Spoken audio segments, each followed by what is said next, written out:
Ok. 3, 4, 5, 6, 7, 8. Ben, je vais reprendre deux lignes. Vous regardez la quatrième ligne d'en haut de la page. Quatrième ligne d'en haut de la page, Gimel Amud Aleph, la fin de la ligne, Ve'ema Tseret.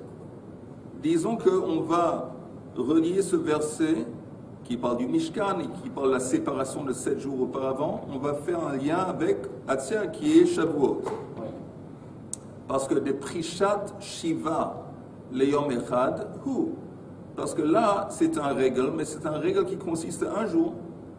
Donc, et là, on pourrait proposer une séparation de 7 jours avant la fête de Shavuot.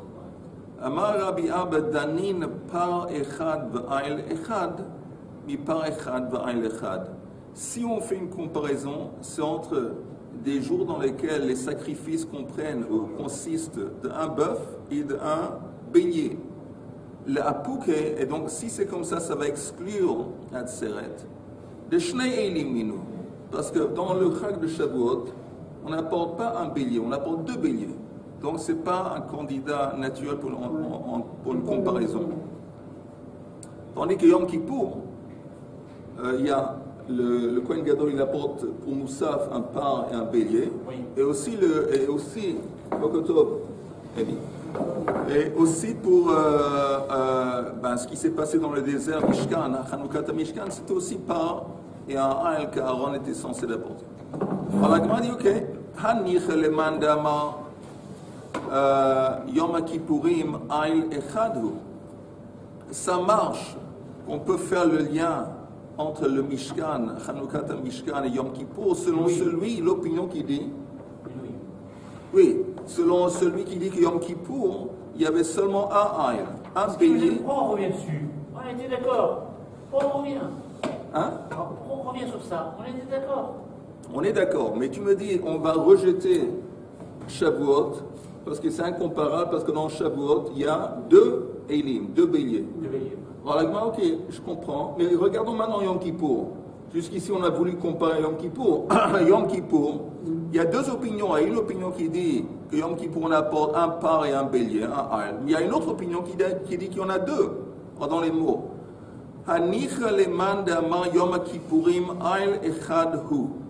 Ça marche. C'est quoi ça marche? Qu'on peut toujours comparer le Milouim à Yom Kippour, parce que Yom Kippour, selon l'opinion qui dit qu'il y a un bélier, un Aïl.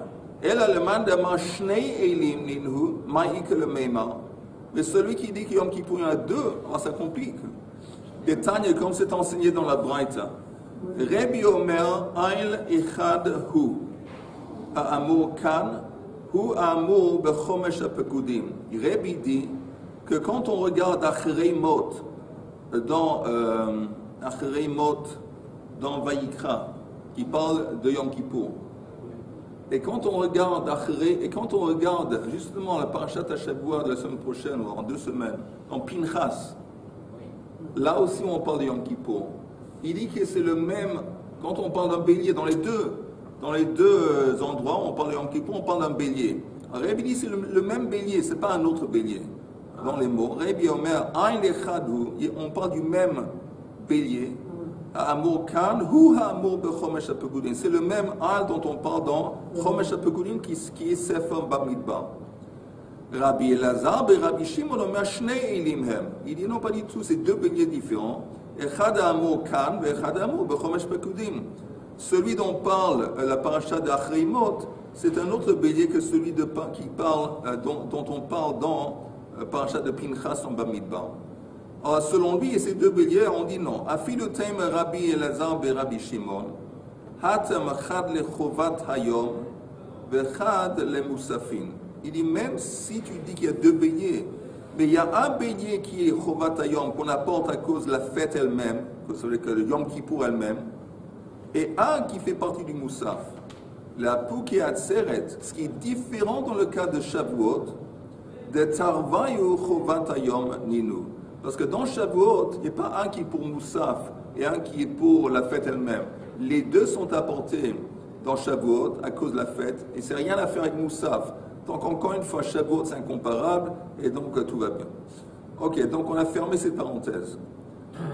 On propose un autre candidat. D'accord, il n'y a aucun lien entre les régalim et les milouim Et l'obligation de se séparer 7 jours auparavant. Voilà. On a proposé et on a rejeté. À Yom Kippour, pas les régalim. Non, Yom Kippour, on n'a pas, mais on avait dit que comme dans le verset on dit lechaper, ça c'est ce que vous allez faire, tu sais, dans le contexte de Milouim et la consécration du Misber. On a vu ce verset, ainsi vous allez faire plus tard quand Hachem va vous commander et de lechaper. Donc on dit lechaper, où est-ce qu'on retrouve le concept de kapara? Yom Kippour. Et on avait dit aussi on avait dit qu'il y a aussi un lien avec la paradouma. En attendant, on propose un autre candidat, Rosh Hashanah. Ve'ema Rosh Hashanah, de Prishat Shiva, le Yom Echadu. Peut-être aussi, on va imposer une séparation de 7 jours aux Kohanim qui vont s'occuper des offrandes, qui vont être offertes dans le temple Rosh Hashanah. Rosh Hashanah, c'est un jour, donc 7 jours de séparation pour un jour. Amar Rabbi Abba Danin Parva Al Shelo. Quand on compare le bélier et le taureau qui sont apportés pour un individu. La Poukei Atzeret de Rosh Hashanah, et donc ça exclut Shavuot et Rosh Hashanah, les Tzibur Ninu. Parce que là-bas, quand on parle d'offrande de Rosh Hashanah, ce n'est pas des obligations qui se posent à un individu, c'est des obligations du Tzibur. Alors de ce point de vue, encore une fois, c'est différent. Rosh Hashanah aussi, Shavuot. Les offrandes qu'on apporte, c'est des offrandes qui s'appellent Korbanot Tzibur. Tandis que Aaron, Milouim, c'était lui. Toi, tu apportes pour toi un parva aïl. Yom Kippour, c'est le Kohen Gadol qui apporte pour lui le par et un aïl. Il apporte aussi des offrandes pour Am Israël, mais le par et l'aïl, c'est pour lui.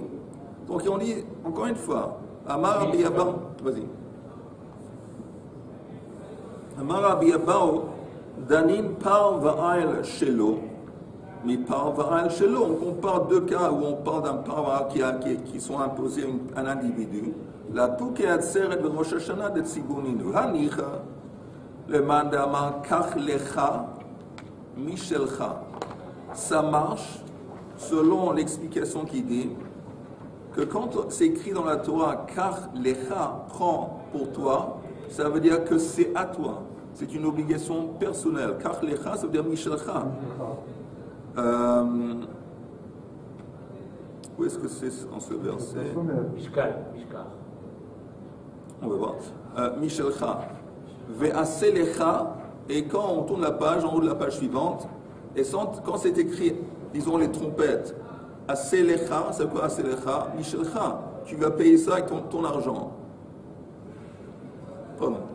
Et là, le mandamar, Michel Tzibur, mais celui qui dit même en dépit du fait que c'est écrit lecha, néanmoins, ça laisse entendre que ça appartient, c'est une obligation du Tzibur. Alors encore une fois, maïk le meima, parce qu'on a rejeté Rosh Hashanah, aussi encore une fois Shavuot, parce qu'on a dit que c'est un truc qui est Tzibur. Il y a une opinion qui dit que quand c'est écrit Aselecha ou Kach Lecha, c'est pas à toi, ça ne veut pas dire nécessairement un truc qui s'impose à l'individu, au Kohen en question, ou à Moshe Rabbeinu, c'est un truc qui est Tzibur. Maïk le meima. Alors la Gemara explique,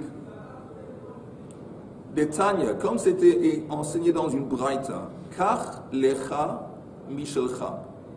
Vous savez quoi, j'aimerais tout de même vous lire les versets. Je lis un verset, Aselecha shtei chatzotzrot kesef. Donc c'est écrit, tu vas faire 2 trompettes, tu vas construire 2 trompettes d'argent. Encore une fois, une opinion qui dit comme c'est Aselecha, c'est Aselecha, mishelcha. C'est un truc personnel. Toi-même, tu vas payer, financer la construction de ces trompettes. Et un autre, Kach Lecha, c'était où? Attends une petite seconde, je vois si je trouve très vite.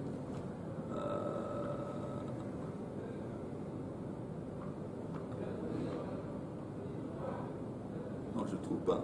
L'autre, je ne trouve pas. Ah voilà, Asita Lecha Aaron Etz, peut-être. Mais de toute façon, il y a une opinion qui dit on regarde la braïta. On regarde la braïta. Kach lecha mishelcha. Aselecha mishelcha. Ok? Ça veut dire que c'est à toi. Tandis que quand c'est écrit Vayikru Eilecha, alors là, comme c'est au pluriel, Yikru Eilecha, ils vont t'apporter, ça veut dire Michel Tzibour. On parle d'une offrande qui est censée être financée, qui est payée par le Tzibour. C'est aussi Eilecha, c'est différent.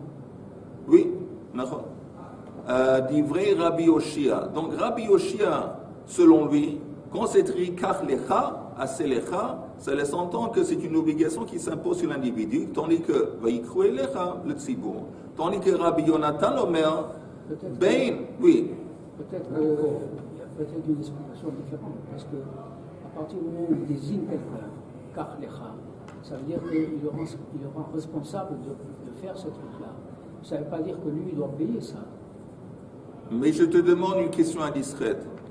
Si c'était écrit car, prends, ça aurait été suffisant. Oui. Qu'est-ce qu'on ajoute par le fait qu'on dit prends pour toi? Prends. Alors ça veut dire que tu prends, ça ne veut pas dire que c'est à toi. Prends, fais le commandement que je t'ai commandé de faire. Apparemment, le fait qu'on a ajouté car lecha, ça laisse entendre que c'est. J'ai bien compris. Mais peut-être c'est une expression comme ça. Peut-être. La preuve, il y a quelqu'un qui dit, il y a Rabbi Yonatan qui dit, qu'en dépit du fait que c'est écrit lecha, ça ne veut pas dire que c'est à lui. Ça reste du Tzibour. Une opinion qui dit comme ça. Rabbi Yonatan Omer, Ben kach lecha, Ben vayikru eilecha, Michel Tzibour. Il dit, non, c'est aucune différence. Si c'est écrit Kach Lecha ou que si c'est écrit au pluriel qu'ils vont t'apporter, dans les deux cas, on parle d'une offrande qui appartient au Tzibour. Alors si c'est comme ça, pourquoi néanmoins tout à coup on parle au singulier? Si tu me dis que même quand c'est écrit Lecha, c'est un truc qui est Tzibour, alors pourquoi c'est écrit au singulier?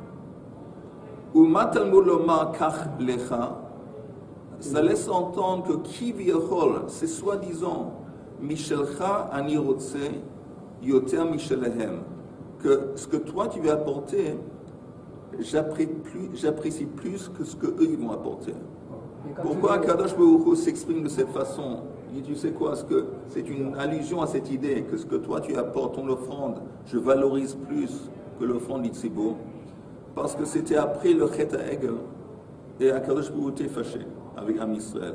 Donc il y avait une allusion à cette colère dans le fait que Kach Lecha, c'est comme, regardons le Rashi, en haut de la page, Kiviachol, vous voyez la première ligne à la fin, Kiviachol, Ani Shamati, Rashi dit, j'ai entendu, Imayat Sibur, Yecholit Kaper Beshel Yachid.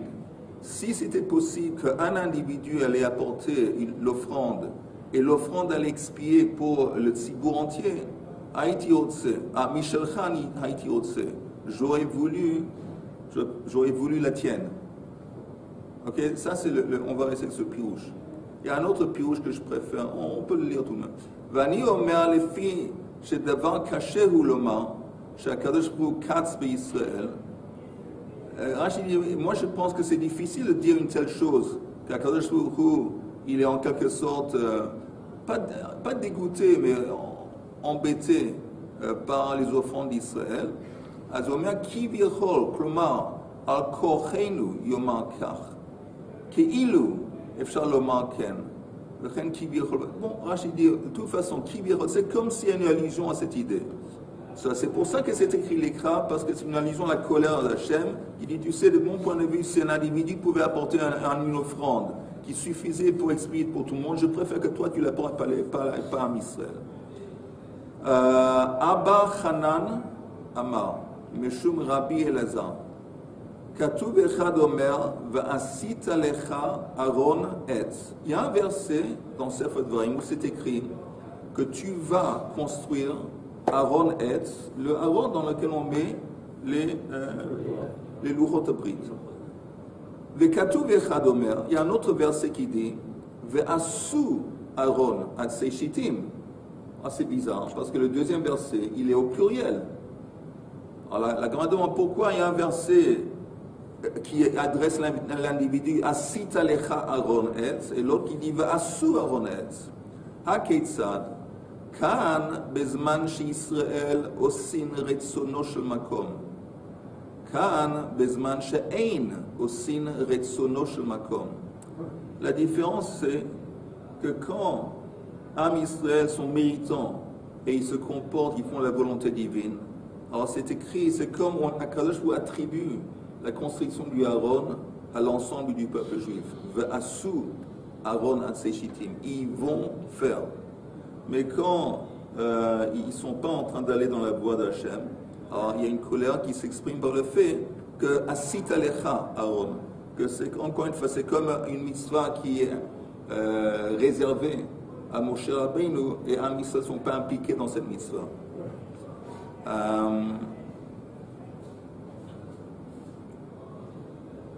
Pourquoi? Qu'est-ce que ça nous aide à dire que construire le Aaron, c'est quelque chose qui est fait par l'ensemble du peuple juif? C'est un mérite, simplement un mérite. Si on attribue la construction du Aaron à l'ensemble du peuple, c'est comme un srout, un mérite, et donc c'est mieux.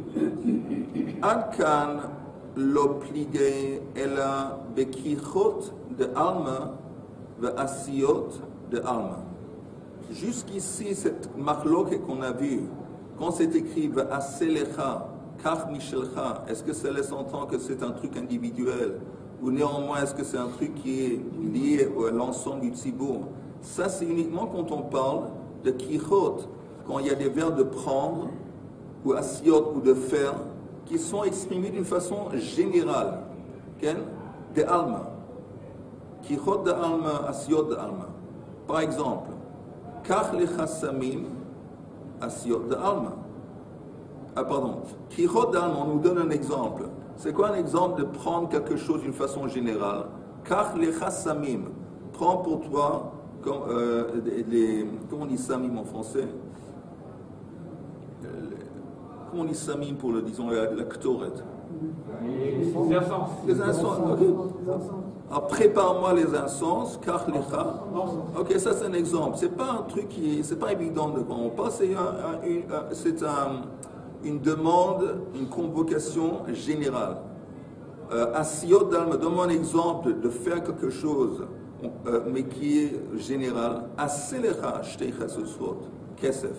Ok, donc là aussi c'est pas évident qu'on parle de l'année. Okay. Aval, sur ça, il y a une marloquette. Aval hanach parouché kameferesh de Michel Chahou. Mais il y a d'autres endroits où là c'est sûr et certain que quand c'est écrit lecha, tout le monde serait d'accord que c'est de l'individu. Quand on dit lecha, ça vient exclure le tzibour, comme on va voir tout de suite. Parouché kameferesh de Michel Chahou. Bemilouim.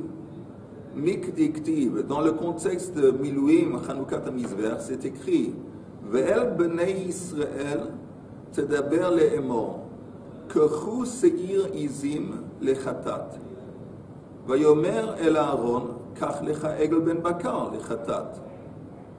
Vous entendez, quand on parle de Milouim, il y a un verset qui s'adresse d'une façon explicite à l'ensemble du peuple juif. Ve'el b'nei Yisrael tedaber le'emor kechu seir izim lechatat. Après, il y a un verset qui s'adresse d'une façon particulière à l'individu Aaron. Vayomer el Aaron kach lecha egel ben bakar lechatat. L'amali, pourquoi ce switch, cette transformation? Shmamina kach lecha mishelcha hu. Alors là, c'est évident que quand c'est écrit kach lecha, c'est un truc qui cible l'individu, qui n'a rien à faire avec le tzibour. Ça, on retrouve ça dans Milouim. Et dans Yom Kippour, on trouve la même idée. Yom Kippour, mikdi ktiv. Regardons, dans le contexte de Yom Kippour, c'est écrit Bezot yavo Aaron el HaKodesh, par ben bakar lechatat. Avec ça, avec cette offrande, Aaron va pouvoir rentrer, commencer le service. Et c'est écrit Ume'et adat bnei Yisrael yikach shnei seirei izim lechatat.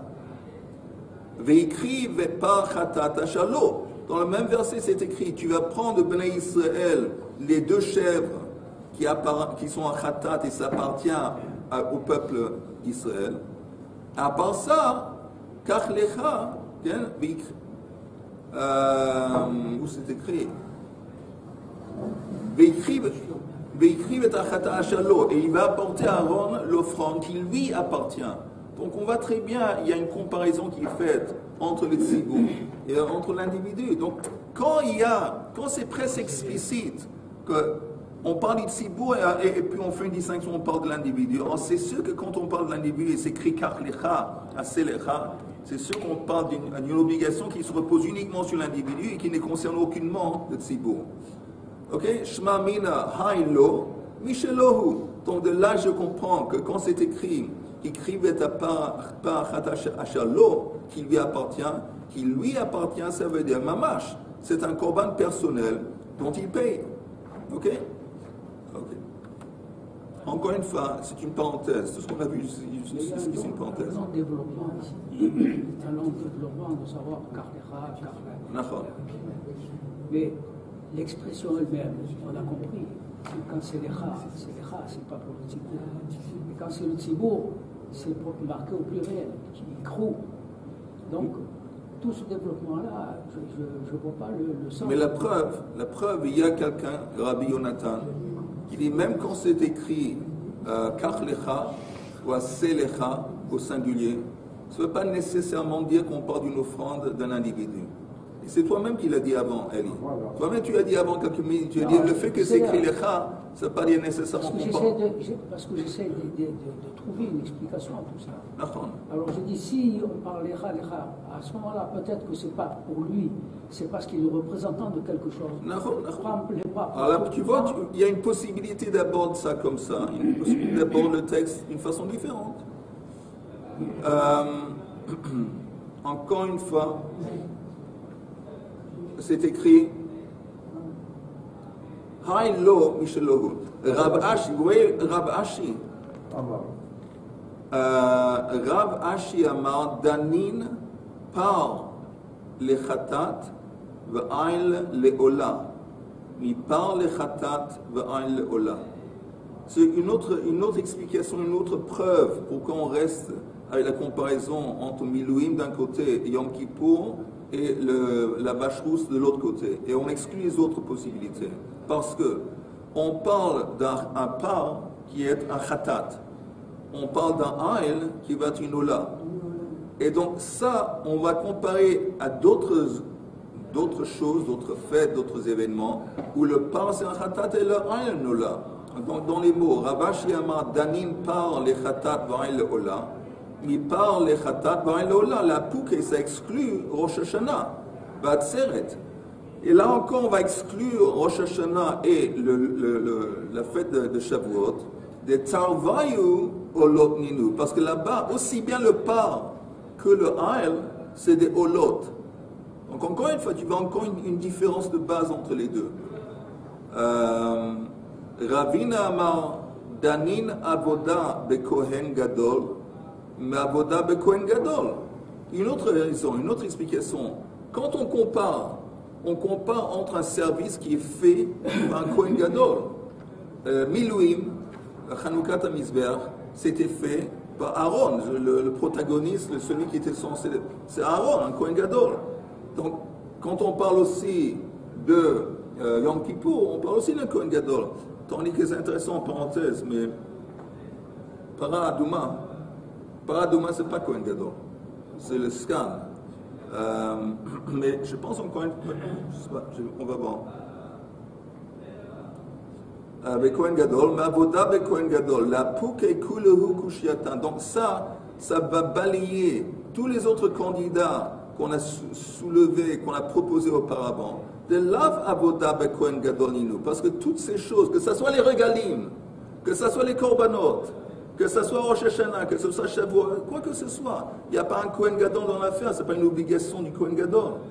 Donc c'est pour ça que quand on parle de cette obligation de séparation 7 jours auparavant, avant de faire le service, on parle d'un Kohen Gadol. Donc forcément, ce n'est pas des candidats possibles.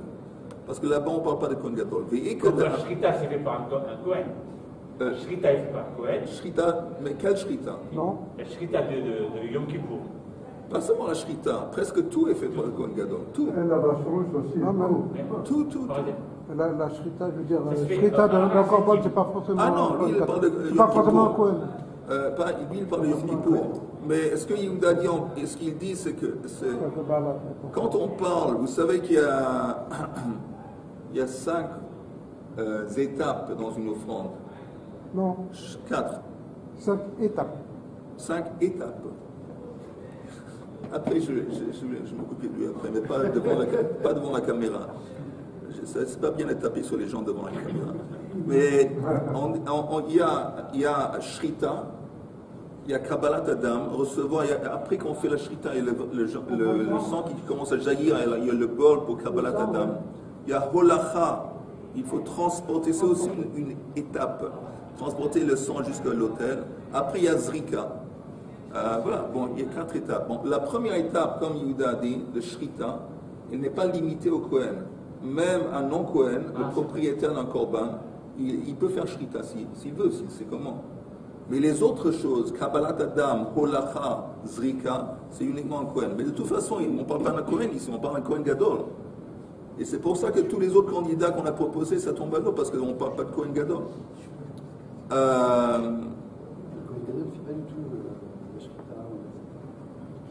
Non, il ne fait pas, mais il peut s'il veut. Il a l'option, tu sais, on avait parlé du fait qu'il y a un tirage au sort entre les Kohanim qui arrivent, l'équipe des Kohanim qui arrive pour la semaine, nouvelle équipe de Kohen qui arrive. Tirage au sort.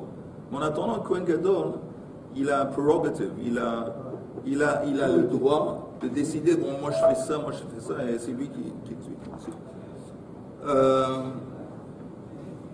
il y a une autre proposition, un autre argument. Amar Ravina, Danin Avodat Tachila, mais Avodat Tachila. Quand on fait une comparaison entre Avodat Trila et Avodat Trila, la Pokehan et de la Tachila Ninu, ça exclut les autres candidats qui ne sont pas Avodat Tachila.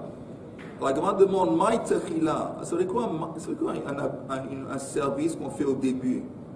Un service qu'on commence à faire. De quoi tu parles exactement?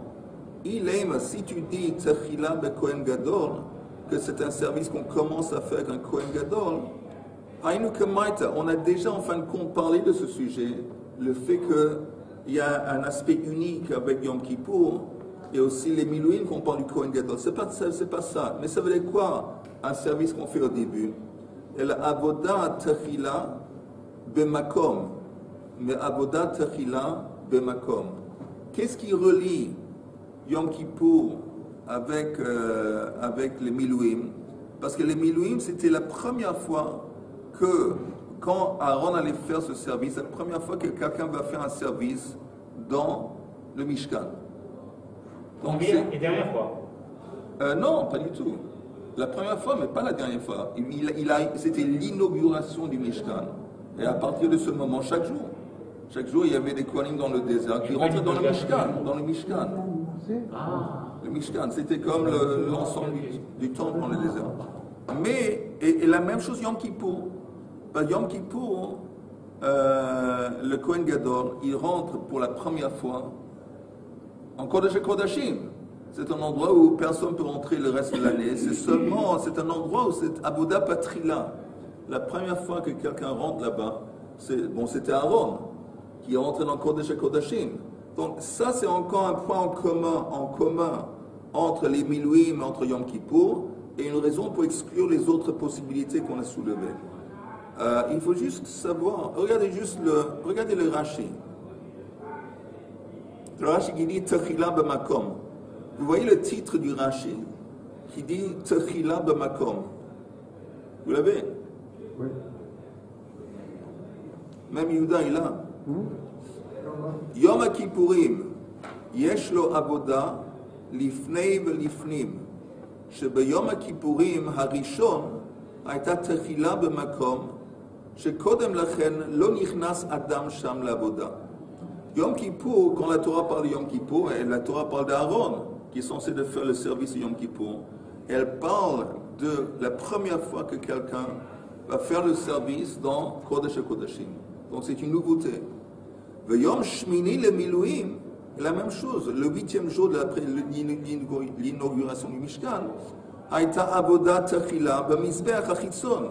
C'était la première fois que quelqu'un allait faire un service, Mizbeach, dans le grand hôtel comment on dit, une rochette. Cuivre. De cuivre. Vous savez, le grand misbéach qui était en dehors pour les microbanotes. La première personne qui a fait ça, c'est Aaron, dans le Mishkan.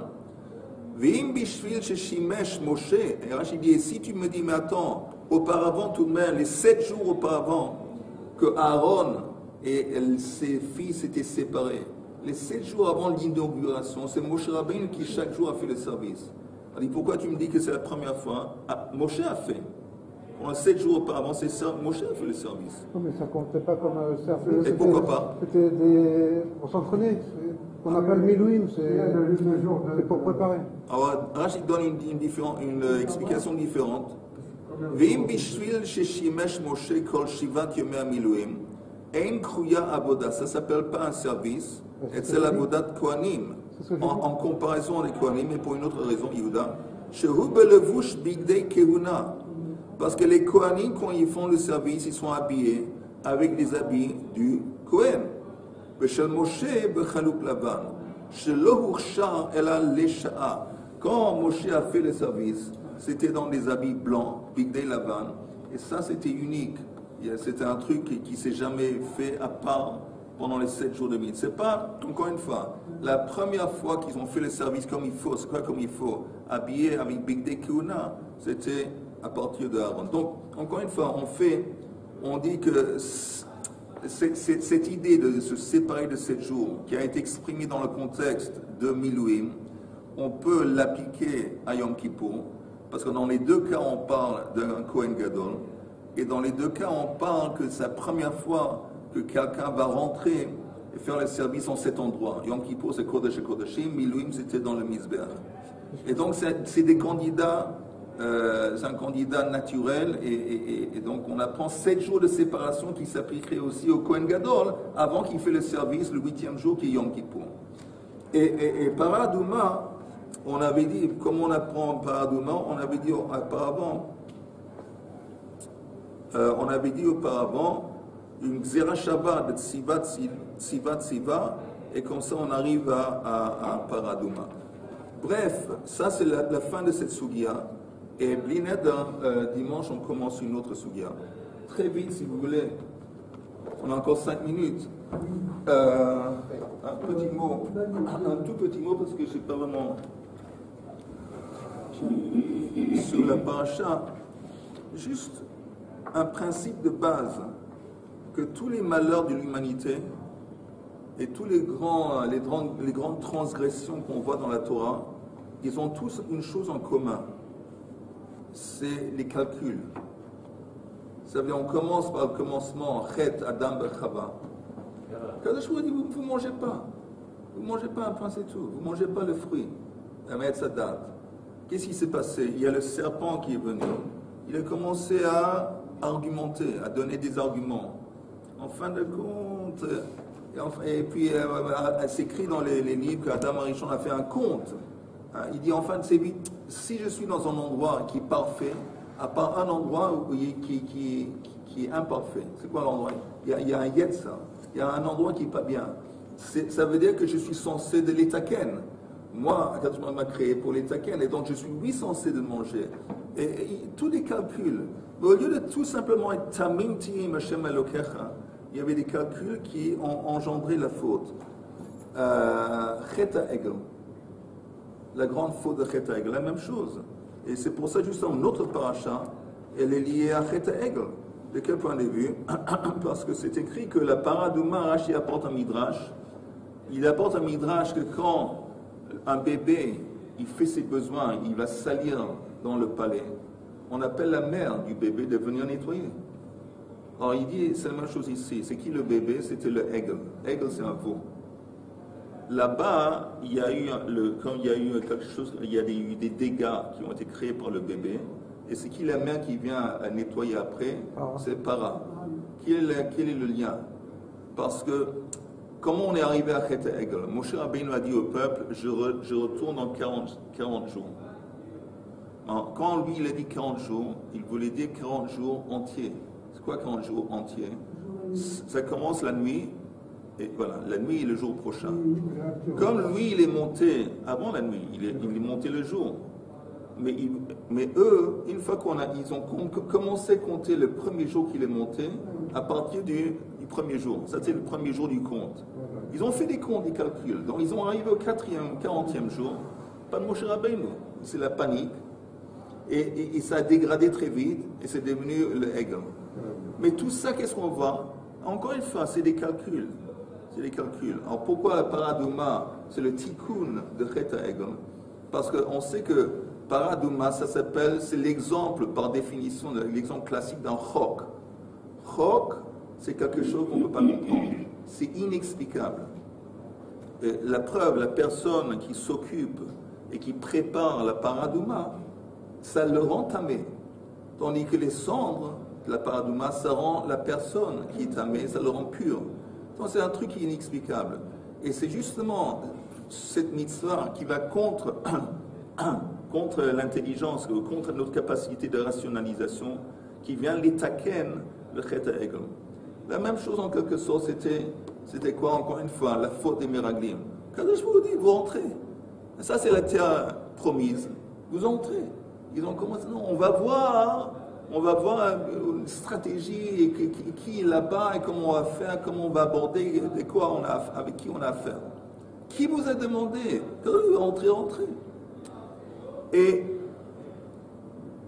Et bien sûr, on a dit le truc positif de Matan Torah, ils ont dit Naaseh V'Nishma. On a dit que Naaseh V'Nishma, la grandeur de Naaseh V'Nishma, ils n'ont pas demandé des questions. Ils n'ont pas dit, bon, je me demande si ça me convient, la Torah, si ça nous convient. Non, on accepte, on fait après, Nishma. Si on va avoir le mérite, on va essayer de comprendre. Mais d'abord, je fais. Et il faut savoir que dans la vie, quand un Kadosh met quelqu'un à l'épreuve, souvent, qu'est-ce qui se passe avec l'épreuve? C'est une opportunité justement de travailler sur Emunah Pshuta. Parce qu'il y a des choses qu'on ne comprend pas, il y a des choses qui se passent quelquefois dans la vie. On a du mal à comprendre. La souffrance, on voit la souffrance. Pourquoi lui, pourquoi ça, on a du mal. C'est une opportunité de travailler sur ce truc de Emunah Pshuta. Un Kadosh Baruch Hu veut. Moi, j'arrive pas, je ne travaille pas au secrétariat. Je ne suis pas censé de comprendre. Je vais avec la volonté divine. Et ça c'est une explication de base. Quel est le rôle de la vache rousse et pourquoi elle vient, entre autres. Ça dit que, Rashi dit que ça vient rectifier Chet HaEgel. Qu'est-ce qui s'est passé avant Chet HaEgel? Que quand ils ont reçu la Torah, c'est écrit qu'ils ont retourné au niveau de Adam et Chava avant le Chet. Avant le Chet. Et le moment qu'il y a eu le Chet, il y a la mort qui a été introduite dans le monde. Matan Torah, encore une fois, la mort ça a été annulée. Chet HaEgel, la mort retourne. En quelque sorte, l'art de vivre, c'est savoir comment bloquer les pensées. Et c'est intéressant qu'on dit Marchevot Libi. Souvent, Chazal, ils disent que la racine des pensées, c'est le cœur. Le cœur, c'est les sentiments. Et bizarrement, Chazal, ils disent que les pensées, l'intellect, en fin de compte, c'est le produit des pensées. Quand quelqu'un il est content, il a des pensées qui sont... Quand quelqu'un il est triste ou il est déprimé, tout ça, les pensées que nous on pense à l'intellect, c'est un truc tout à fait objectif. Non, normalement, les pensées, c'est le produit des sentiments. Et donc, si c'est comme ça, c'est mieux, souvent dans la vie, c'est mieux de juste fermer la cervelle. Tamin tiye machem, soit tamin. C'est pas facile, c'est pas du tout facile. Mais une des façons, les meilleures façons qu'on peut faire ça, et là je finis, c'est, on peut faire ça petit à petit, c'est un souffle par l'autre, c'est pas un souffle. Quand vous respirez, à ce moment-là, qu'est-ce qui se passe? Vous êtes branché à la vie. De quel point de vue? Que ce souffle et ce moment de vie, c'est la vie. C'est netto, c'est Akadosh Baruch Hu. Et ça se discute pas. Ça, il n'y a pas de problème. On ne peut pas contester que ce moment de souffle, c'est un moment qu'on est branché à la vie pure et simple, Akadosh Baruch Hu. Et on peut faire des exercices pendant la journée, pendant la semaine, pendant quelques souffles. On peut essayer, c'est comme une méditation, de se brancher à cette expérience, que je suis branché à quelque chose, sans, encore une fois, débloquer la tête et les pensées. Et là, ça c'est la vie. Et savoir que tout ce qu'Akadosh vous fait, c'est pour le bien. Vous savez, encore 1 minute, il y a un korban et des korbanot. Le korban classique s'appelle korban Ola. Korban Ola, c'est un korban qui vient entre autres rectifier des pensées. Et c'est le seul korban qui Khalil Taktar, que ce soit Khalil Taktar, qui est censé être brûlé à fond. Il n'y a pas des éléments du korban Ola qui est censé être mangé. Tout est brûlé entièrement. Pourquoi? Quand on parle des pensées, le but quand on parle des pensées, c'est de les annuler. Annuler la pensée. Annuler la pensée. C'est très difficile. Ce n'est pas quelque chose qu'on est censé le faire tout le temps. Mais de temps en temps, en tant qu'exercice, ou même savoir, avoir le concept en tête, ça vaut la peine. Shabbat Shalom.